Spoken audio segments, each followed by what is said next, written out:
Vamos a mirar el día de hoy características de la justicia de Dios. ¿Cuáles son algunas características de esta perfección divina? Hemos visto una definición extensa, luego vimos los dos aspectos de la justicia de Dios, que es la justicia rectora y la justicia judicial, y hoy, en esta mañana, vamos a ver algunas características de la justicia de Dios. La primera característica que vamos a mirar esta mañana es que la justicia de Dios es eterna. Hay otro atributo que estudiamos o que admiramos del Señor, y es ese atributo de su inmutabilidad. La inmutabilidad de Dios es esa perfección divina que nos afirma que Dios no cambia ¿en qué? Ni en su naturaleza, ni en su decreto, ni en sus principios morales. Algunas personas piensan que la inmutabilidad de Dios es que Dios siempre debe obrar de la misma manera, que Dios no cambia en sus obras. Hemos encontrado personas que defienden, por ejemplo, la perpetuidad de los dones apostólicos apelando a la inmutabilidad de Dios. ¿Sí se ha dado cuenta? ¿Cómo es que hoy Dios no sigue dando esos dones apostólicos? Si Dios es el mismo ayer y hoy por los siglos.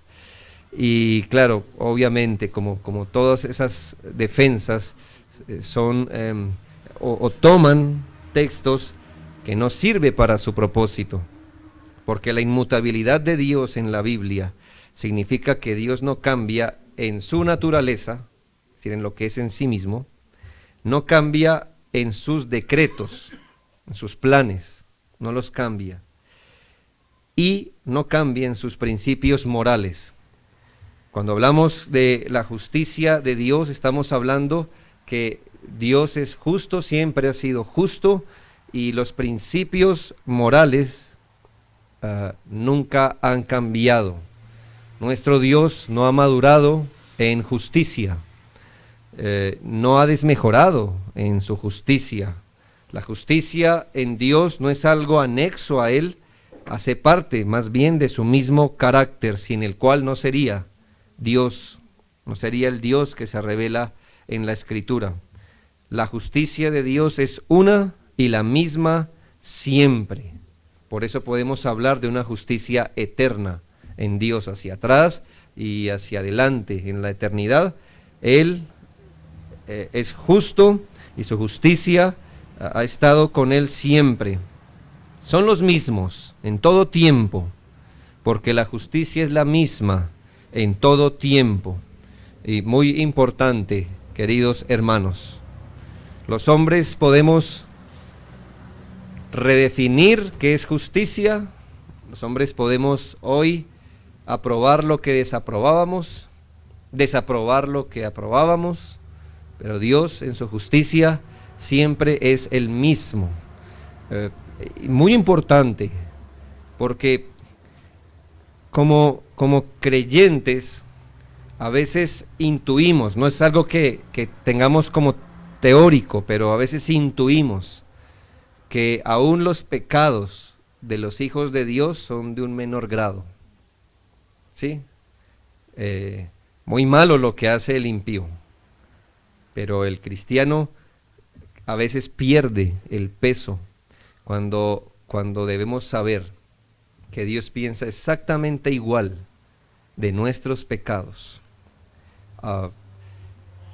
Hay un texto que, bueno, ahora recuerdo, no sé la cita exactamente, pero el apóstol manda a considerar a los creyentes que se aparten de todo tipo de pecado, y dice la Escritura, porque por esta causa la ira de Dios viene sobre los hijos de desobediencia. Yo entiendo de ese texto que Dios no cambie en su principio moral, y aunque cuando un cristiano peque de esa forma no reciba la ira de Dios, que ya sabemos lo que Cristo hizo en la cruz, no reciba la ira de Dios, por ese mismo pecado el Señor derrama su ira sobre los hijos de desobediencia. ¿Y eso qué nos dice? Que Dios sigue pensando exactamente igual de los pecados del impío que de los hijos de Dios, pero en el caso de los hijos de Dios se los ha atribuido a Cristo y ya hablaremos de eso.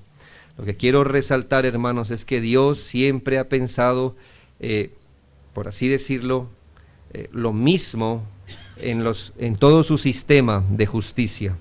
Hoy leímos el Salmo 119 y al menos en 3 versículos dice la Biblia, Salmo 119, 142, tu justicia es justicia eterna y tu ley la verdad.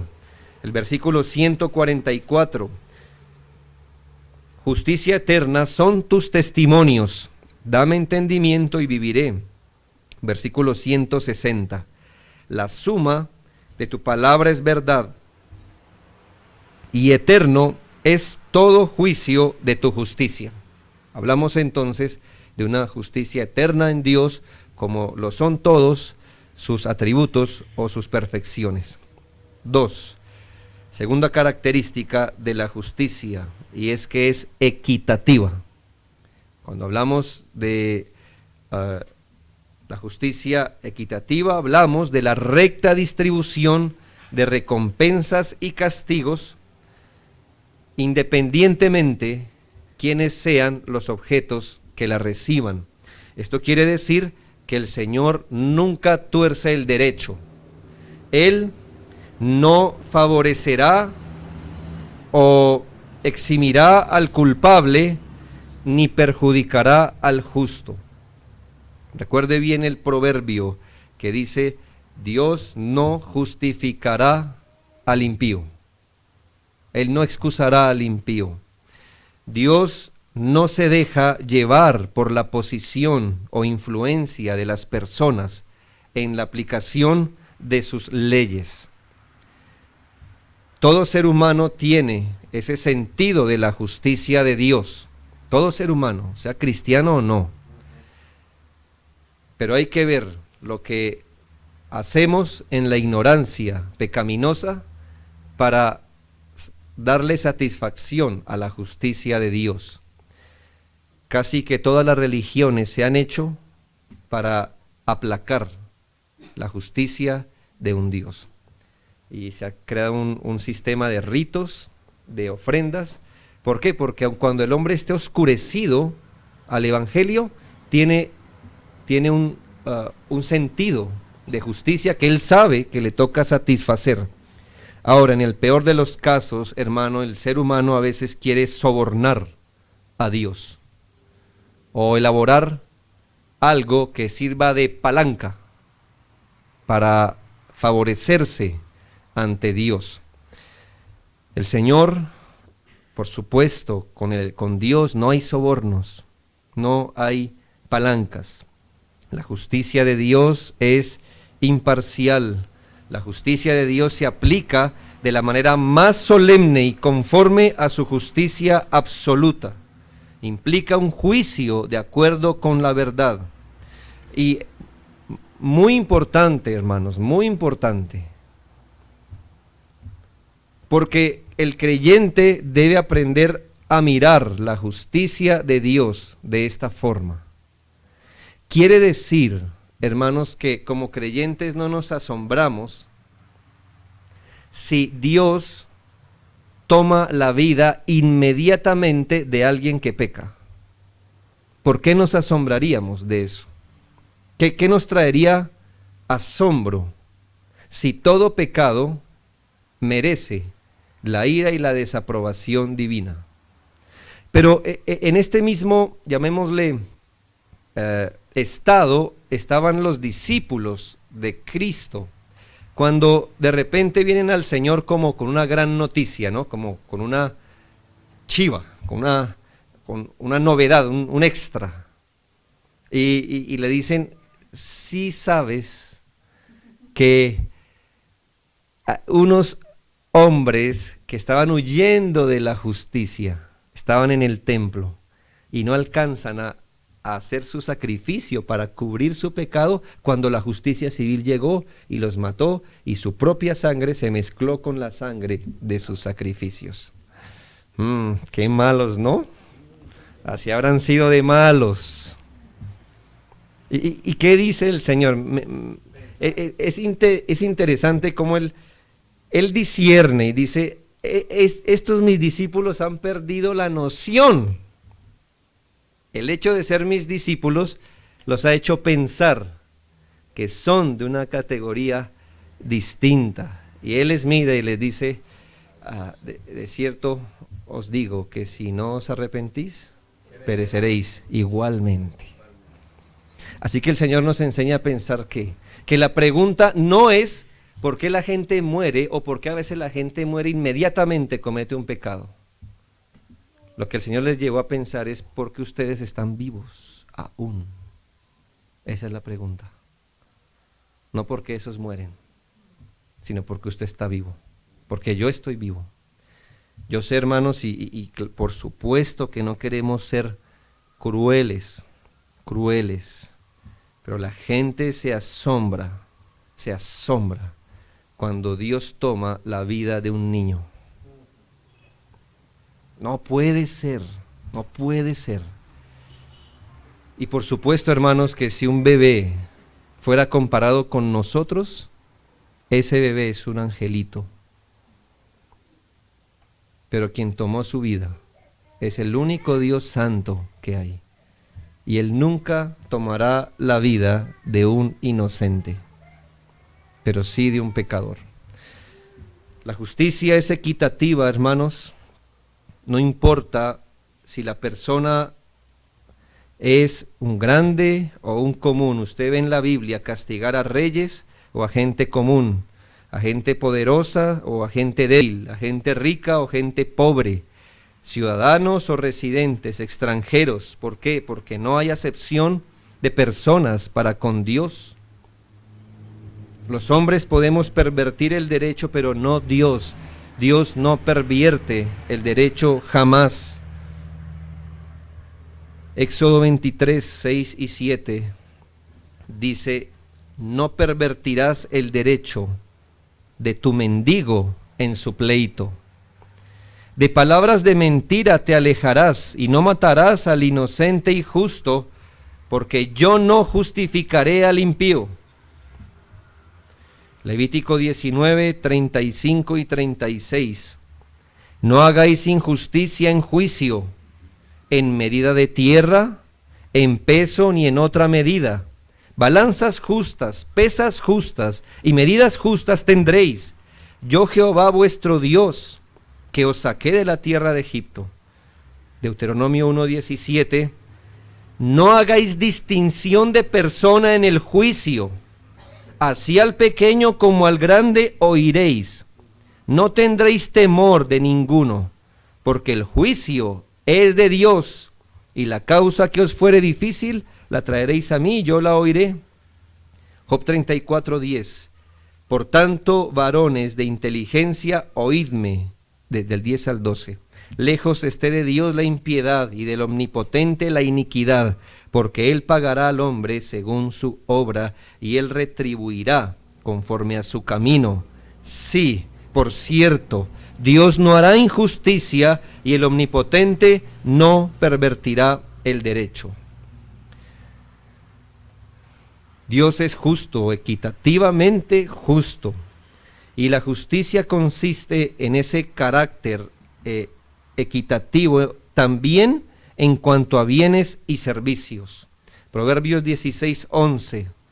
Peso y balanza justas son de Jehová, obras suyas son todas las pesas de la bolsa. Por lo tanto, los hombres pervierten la justicia, hermanos, cuando roban, utilizan los servicios de otros sin compensación. Isaías 61:8. Yo Jehová soy amante del derecho, aborrecedor del latrocinio, para holocausto, por tanto afirmaré en verdad su obra, y haré con ellos pacto perpetuo. Jeremías 22:13. Ay del que edifica su casa sin justicia, y sus salas sin equidad, sirviéndose de su prójimo de balde, y no dándole el salario de su trabajo. La equidad, hermanos, es una marca, y el creyente debe cuidarse de no imitar a Dios en estas cosas, de no defraudar. Hermanos, entendemos que estamos en una cultura, llamémosle algo folclórica, ¿no? Somos muy alegres, muy livianos en estas cosas. No es bueno, hermanos, no corresponde al carácter del Señor falsear un documento, ejercer una palanca en detrimento de otro, colarse en la fila, no pagar impuesto, saltar una señal de tránsito intencionalmente, copiar un examen, qué sé yo, hermano, comprar música o películas piratas. Eso no es justo, hermanos, no es justo, no importa cuán común sea eso aquí. No es justo, no es justo. ¿Sabe? Hay una queja de gente que tiene sus empresas, y la he escuchado tanto, dice: a mí no me gusta contratar cristianos. No me gusta contratar cristianos. Es la gente más tramposa que yo he conocido. Llegan tarde, no son conscientes en su trabajo, roban los insumos y se excusan en su fe para hacerlo. Otros cristianos, hermanos, contratan a personas cristianas para pagarles menos de lo que vale el trabajo. O hermano, hágamelo como una ofrenda a mí. Todo bajo la piedad, ¿verdad? Por supuesto que entre nosotros hay un espíritu de servicio, hermano, pero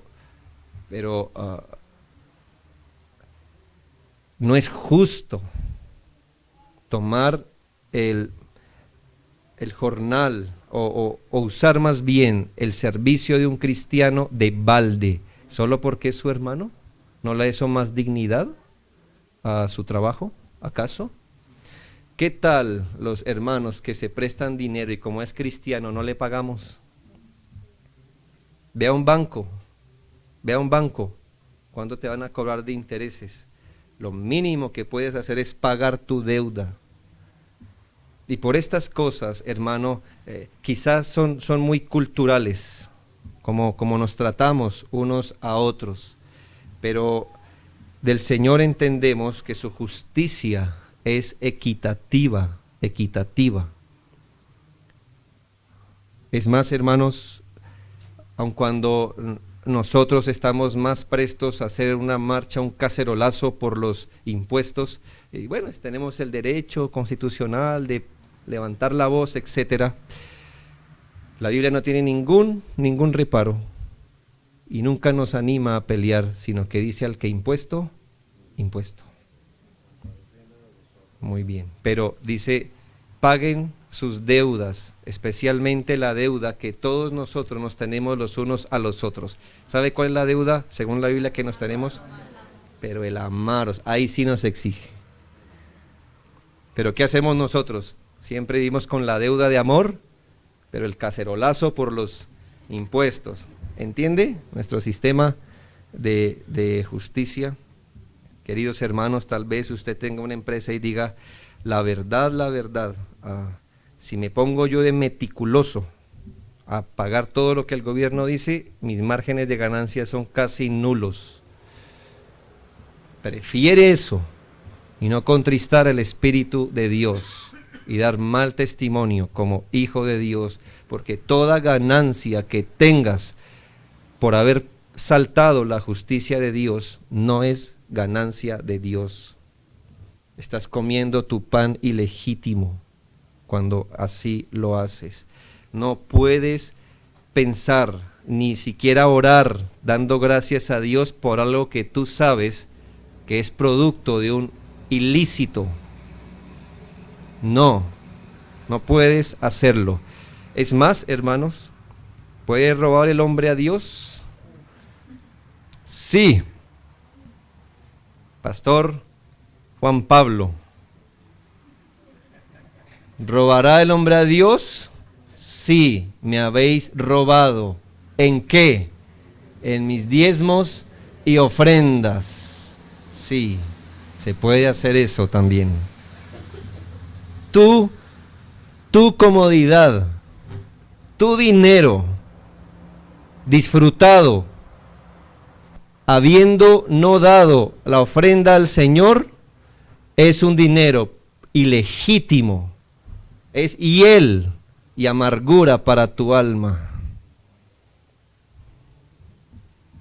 Llena tu estómago, pasea, ve a tus vacaciones y lo harás dando la espalda a Dios, porque Él no quiere la sobra de tu dinero, lo primero.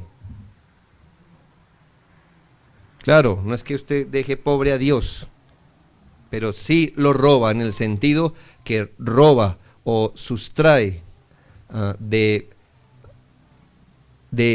su justicia y su honor, de su honor. 3. La justicia de Dios es escrupulosa. Podemos llamarle concienzuda o minuciosa. Quiere decir que esta justicia es impartida sin engaño, sin descuido. La justicia de Dios se extiende a todos los individuos particularmente, a todas las cosas grandes como a las cosas que nos parecen insignificantes. La verdad, no hay diferencia esencial entre cualquier injusticia.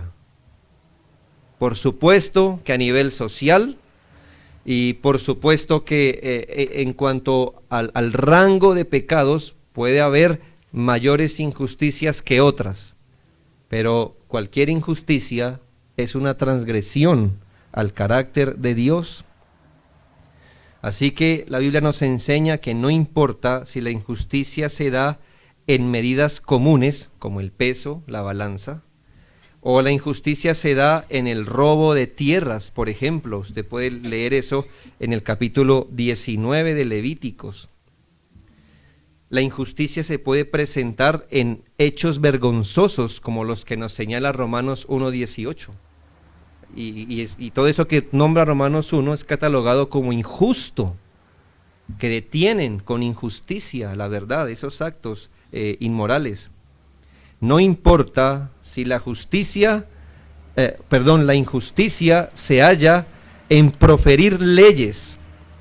Usted puede decir, yo no estoy haciendo injusticia, pero si la profirió o la ayudó a prescribir, eso es injusto. Isaías 10:1, hay de los que dictan leyes injustas y prescriben tiranía, dice la palabra del Señor. No importa si la injusticia corresponde a algo físico. El versículo de Isaías era Isaías 10:1. No importa, ya le digo, si sea una injusticia física, como Jeremías 17:11, como la perdiz que cubre lo que no puso, es el que injustamente amontona riquezas. En la mitad de sus días las dejará y en su postrimería será insensato. Aquí habla de injusticia en cuanto a los bienes materiales, o como lo dice Ezequiel 22:27. Ezequiel 22:27, una injusticia aquí llamada espiritual. Sus príncipes en medio de ella son como lobos que arrebatan presa, derramando sangre para destruir las almas, para obtener ganancias injustas. ¿Sí nota? El defraude aquí, ¿cómo es? Espiritual. Aquí hay una injusticia espiritual. Se puede defraudar o ser injusto espiritualmente. Y aquí está dado en un contexto de denuncia a los pastores injustos, aquellos que, por ejemplo, engañan a la gente diciéndoles, afirmándoles cosas que la Biblia no dice solo para tenerlos contentos, solo para poder acceder al lucro, ¿verdad? Eso se puede hacer con facilidad, nadie necesita el Espíritu de Dios para hacer eso. El Señor es tan concienzudo y minucioso que involucra la palabra justicia en Hebreos 6:10. Y es muy diciente este texto. ¿Por qué? Note lo que dice. Porque Dios no es injusto para olvidar vuestra obra y el trabajo de amor que habéis mostrado hacia su nombre, habiendo servido a los santos y sirviéndoles aún. ¿Crees que Dios se va a lucrar Él mismo de tu servicio? No. Pero Él no va a olvidar ni siquiera un vaso de agua que le hayas dado a un hombre por ser siervo de Dios. No tienes que publicarlo en Facebook. Tú puedes hacer una obra sin publicarla. Y Dios es tan escrupuloso que está tomando cuenta. Y Él no olvida el trabajo de amor que hemos mostrado a los santos. ¿Sabes? Es interesante ver que el día del juicio se nos presenta algo como esto. El Señor diciendo, porque tuve hambre y me diste de comer. Estuve enfermo y me visitaste. Usted ya sabe. ¿Y sabe qué van a decir los santos? Ni nos acordamos que hemos hecho esto. Y el Señor dice, pues yo sí. Así que cuando tú olvides las obras que has hecho sirviendo a los santos y sirviéndoles aun cuando lo olvides, Dios no lo ha olvidado. ¿Crees que le sirves a Dios de balde? ¿Crees que le sirves a Dios solo de buena voluntad? El Señor está diciendo que Él no se va a quedar con nada, a cada cual lo que le corresponde. Él va a recordar esas obras del Señor. Es tan escrupuloso, tan minucioso, que nunca habrás orado por alguien sin que Él no lo tenga en cuenta. No importa si nadie más lo vio, si nadie más estuvo allí, si quisiste guardar tu ayuda, tu ofrenda en reserva. Dios lo ve todo. Y en su justicia, Él no es injusto para olvidar nuestra obra. Así que, hermanos, yo sé que a veces estamos pendientes de lo grande, pero Dios en su justicia es escrupuloso, minucioso, concienzudo también. Cuarto, su justicia es santa. Es santa. Nosotros podemos entender, y una de nuestras mayores alegrías y seguridades es que la justicia de Dios, podemos estar seguros, es santa. La justicia de Dios no es malévola ni tiene fines malévolos. Mira, puede que entre los seres humanos se hagan bienes para el provecho personal. ¿Cómo qué?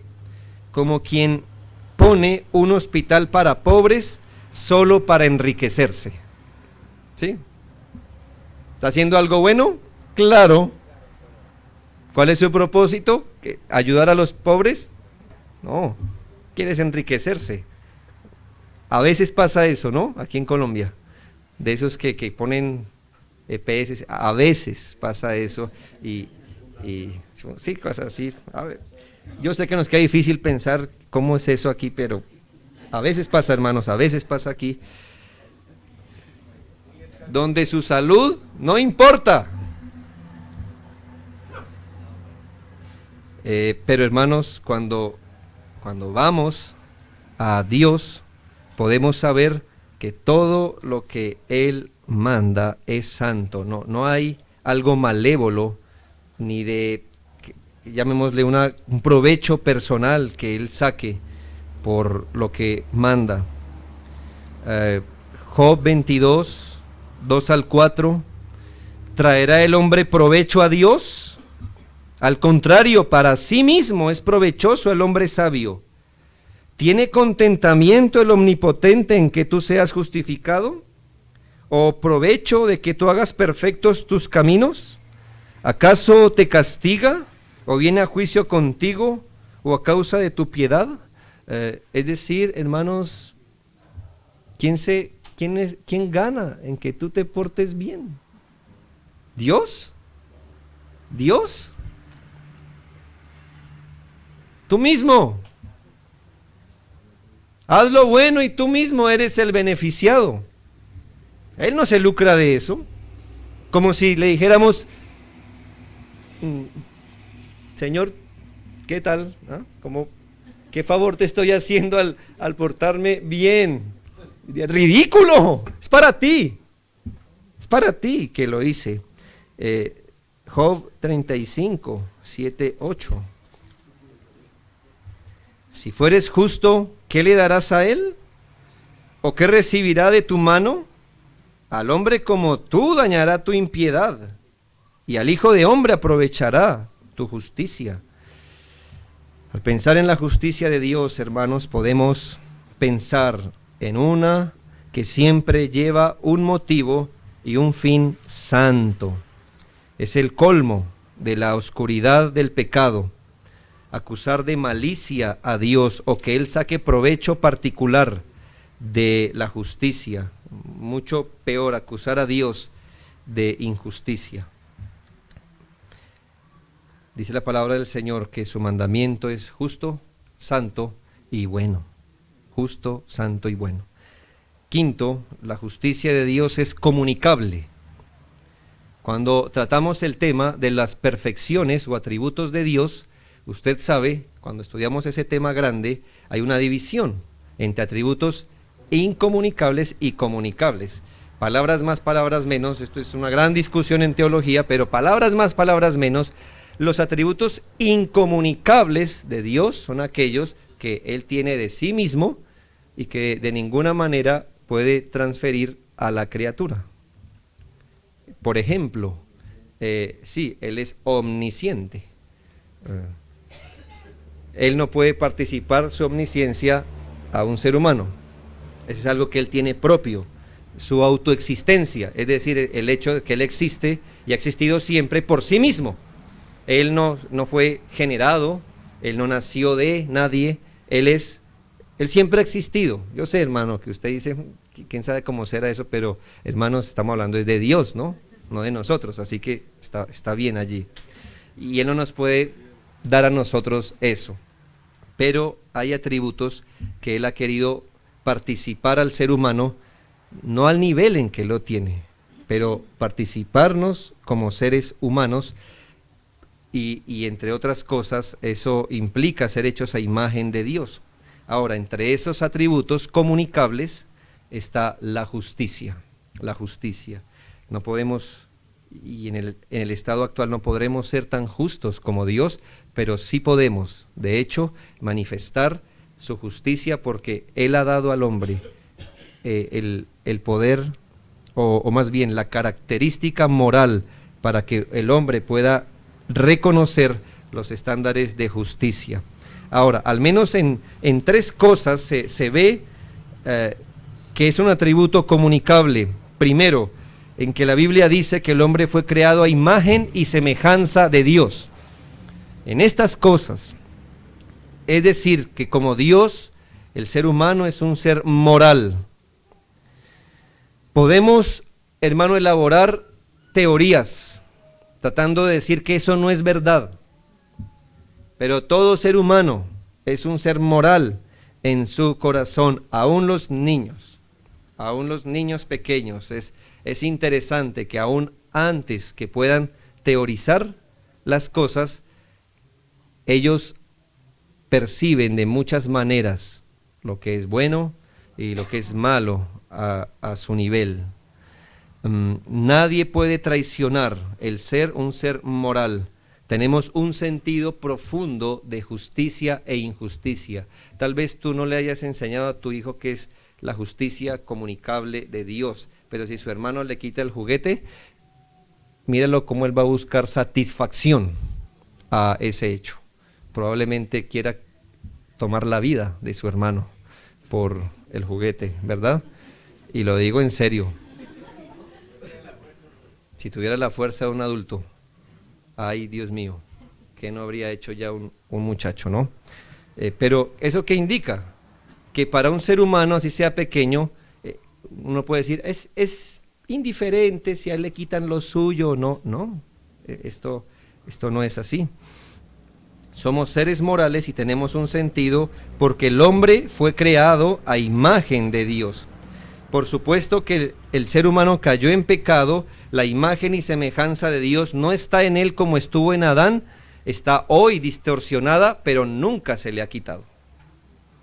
Nunca. El ser humano sigue siendo imagen de Dios y aunque hoy por el pecado está distorsionada, no se le ha quitado. Si al hombre se le pudiera quitar la imagen de Dios, entonces ya no sería un ser humano, ya no estaríamos hablando de eso. Pero en Cristo, Efesios 4:22 nos da una noticia, y es que cuando alguien, o ya que hemos llegado a Cristo,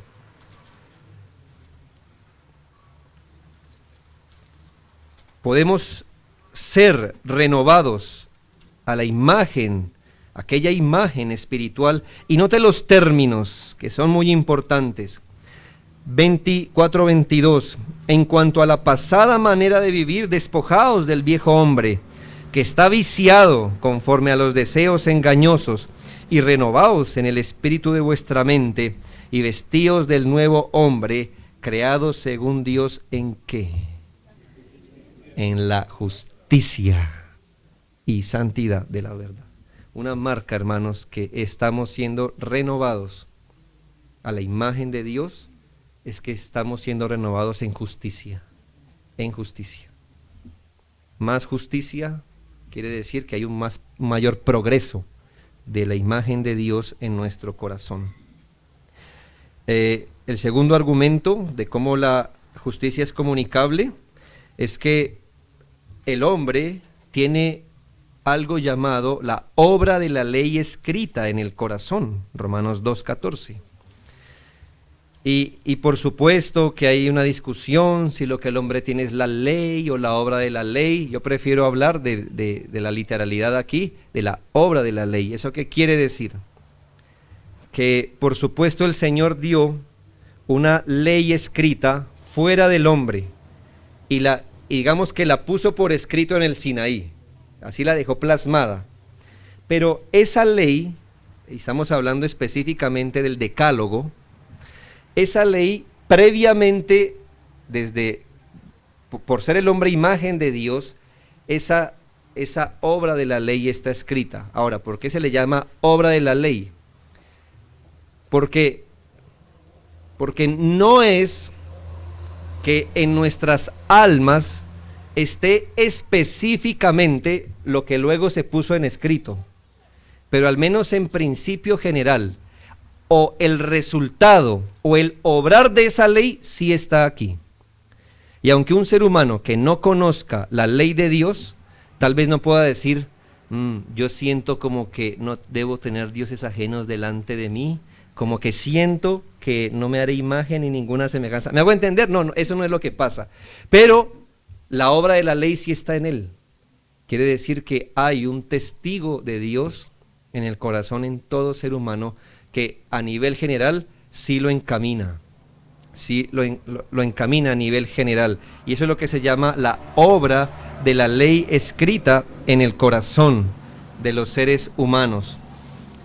Romanos 2:14 al 16, porque cuando los gentiles que no tienen ley, o sea, la ley escrita, hacen por naturaleza lo que es de la ley, estos, aunque no tengan ley, son ley para sí mismos, mostrando la obra de la ley escrita en sus corazones, dando testimonio, y aquí está cómo se llama, su conciencia, y acusándoles o defendiéndoles sus razonamientos en el día en que Dios juzgará por Jesucristo los secretos de los hombres conforme a mi evangelio.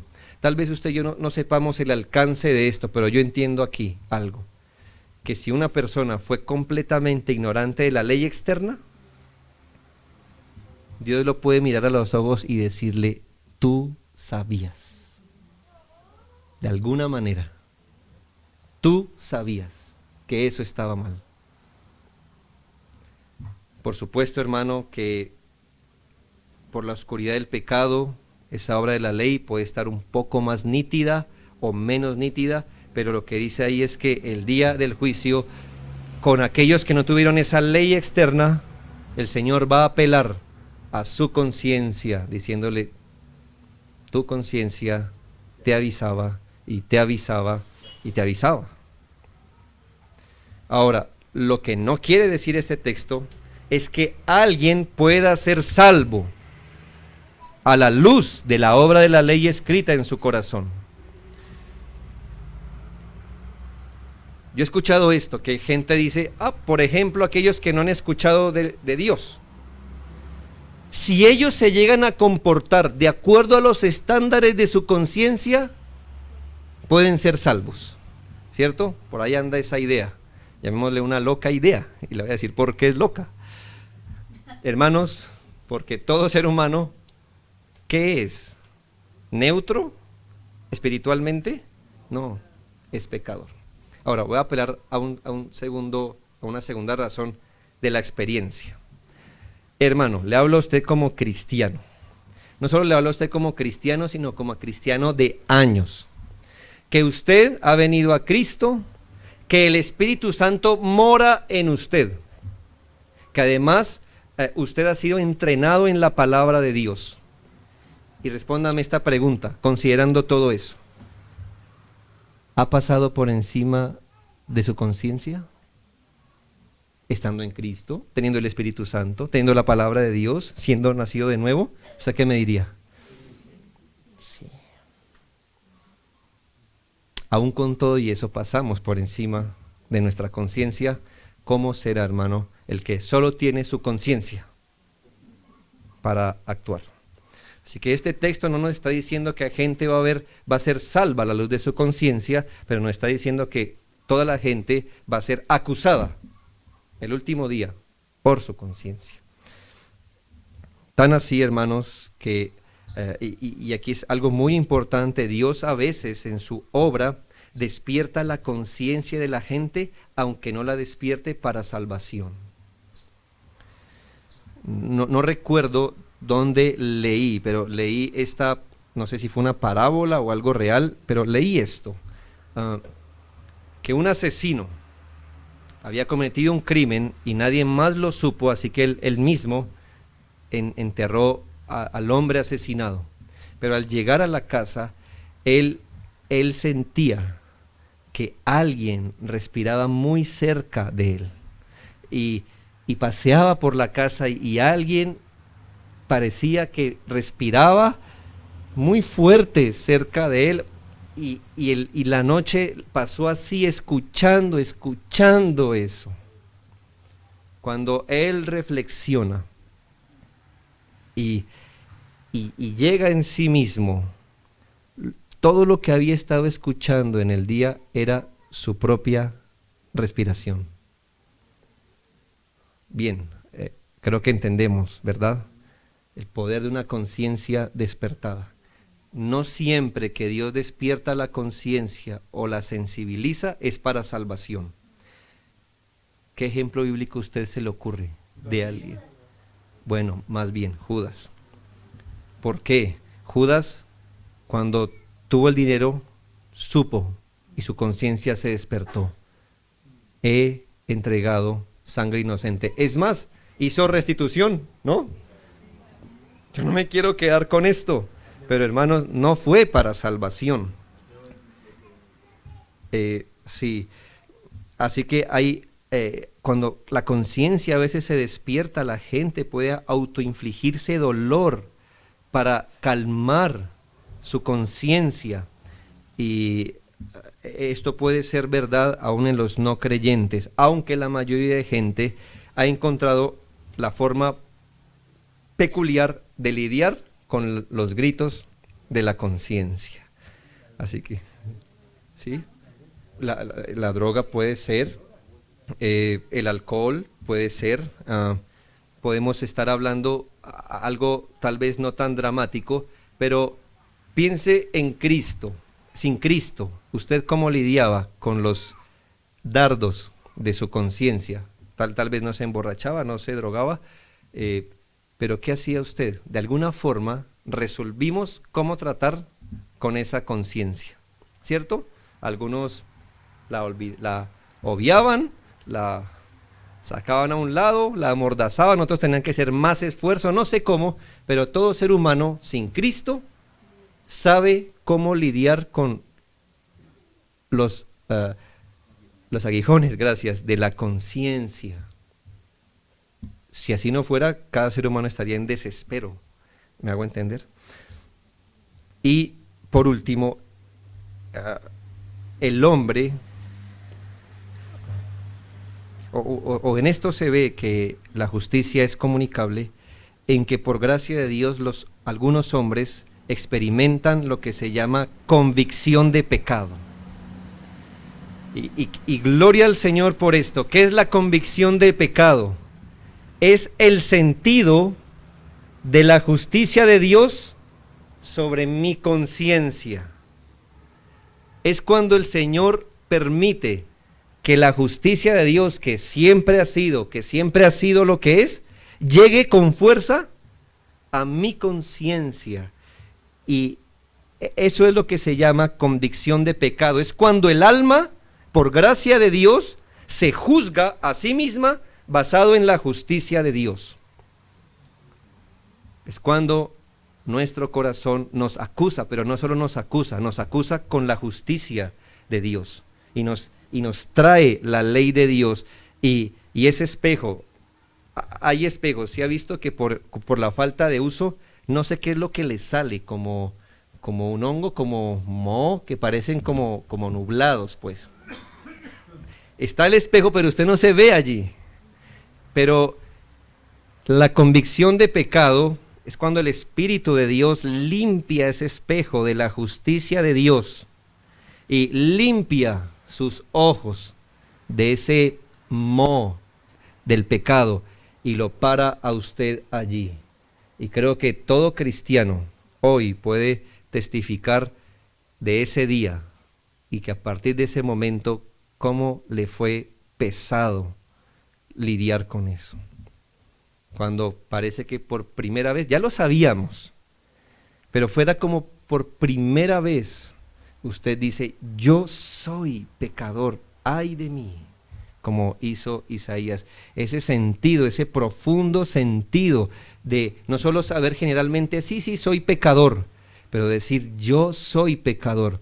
Y si hay una convicción de pecado real, ¿sabe cómo razona el alma? Dios es justo y yo merezco su desaprobación. Una prueba de que usted no tiene convicción de pecado es que usted puede decir, Dios es justo, pero ¿cómo me libro?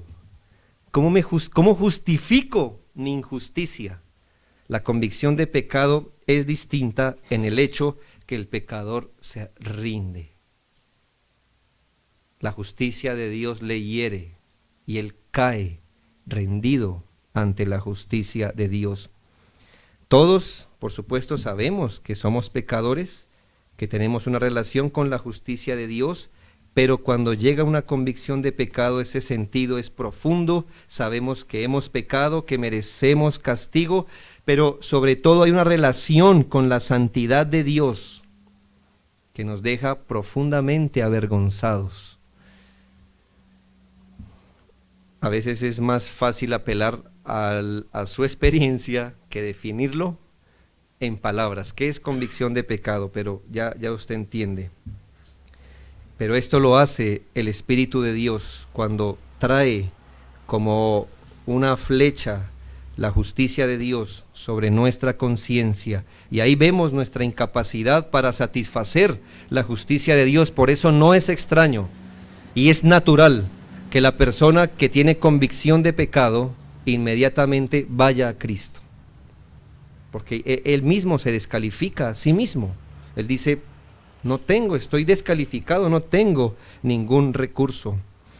De manera que el Espíritu de Dios obra por el Evangelio, el Espíritu Santo obra en la conciencia y esta conciencia queda expuesta ante el Señor y eso produce un sentido de grande vergüenza, que si no nos fuera dado el Espíritu Santo, todos entraríamos en desesperación, todos seguiríamos la suerte de Judas, pero el Espíritu Santo nos es dado también para consolarnos en el momento que haya convicción de pecado o desesperaríamos de ver nuestra condición. Recuerde lo que dijo el apóstol Pablo en esa gran argumentación con la que él quiere explicar en Romanos 7 la realidad del pecado. Él dice, yo quiero una cosa, pero luego hago otra.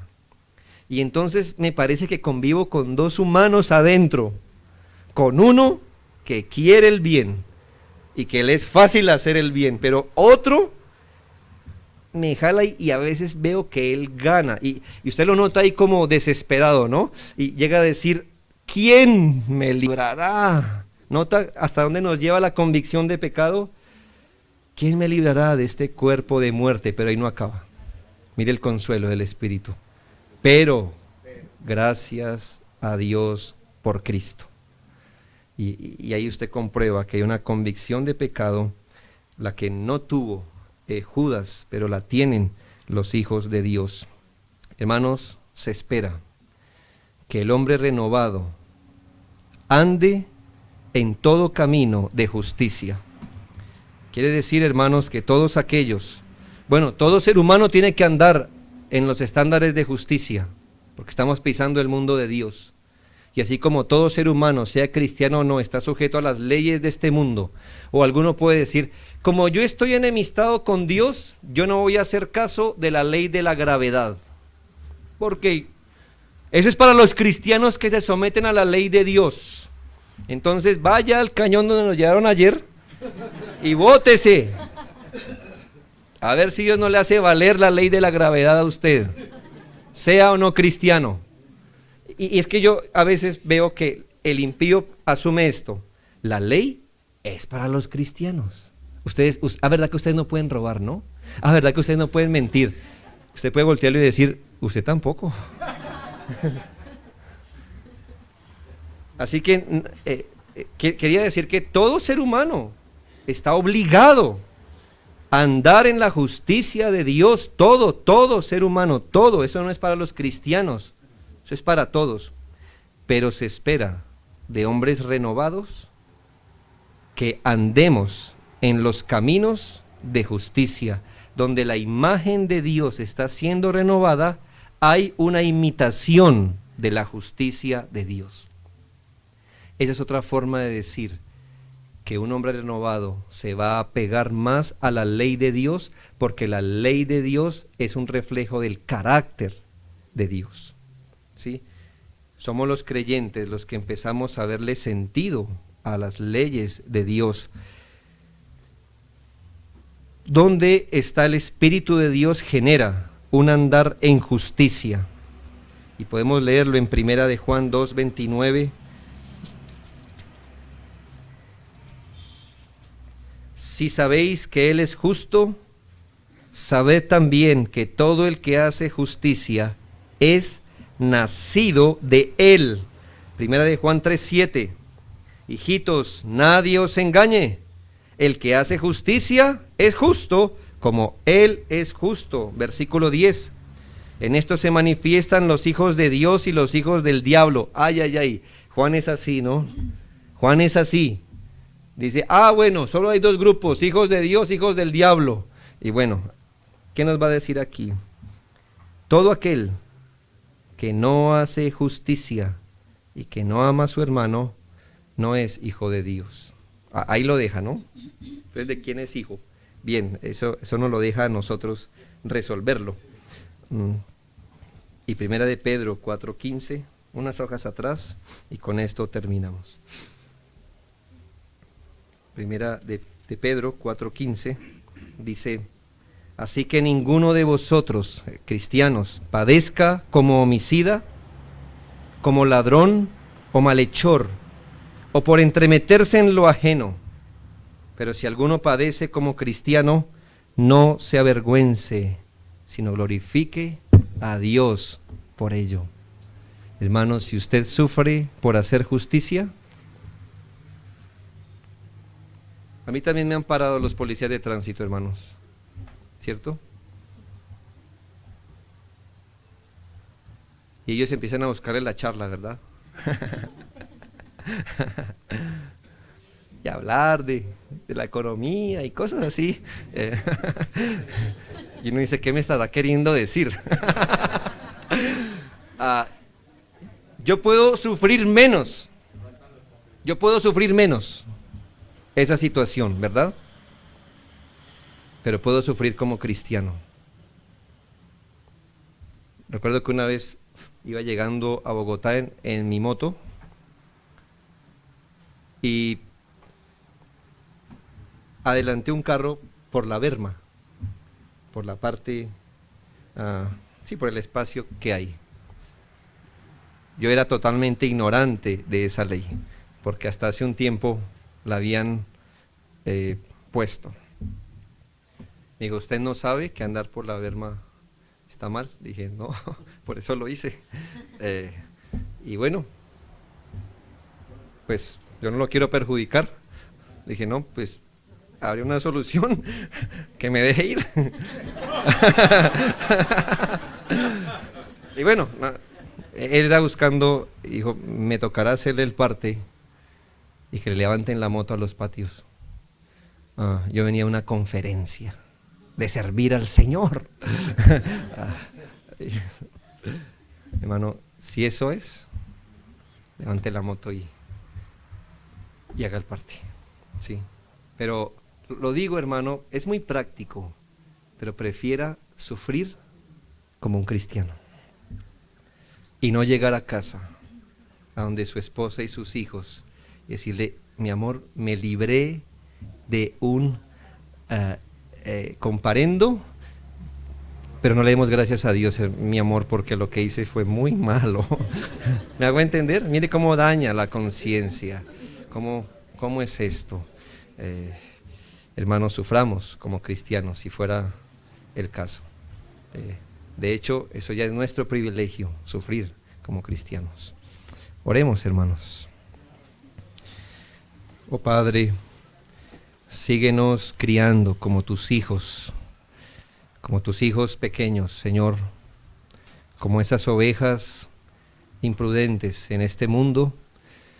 Ayúdanos, Padre, a vivir dignamente el Evangelio, que la imagen del Señor se plasme, se imprima más en nosotros, porque si tenemos algo como una ganancia es parecernos al Señor e imitarle. Ayúdanos en este camino, porque a veces es duro, Señor, mantener un carácter íntegro en un mundo que a cada paso nos provee un sustituto para la justicia. Pero ayúdanos, Señor, y glorifícate en tu pueblo. Gracias por dejarnos conocerte un poco más, Señor, y que este conocimiento transforme nuestras vidas y nos provea elementos para adorar al Señor.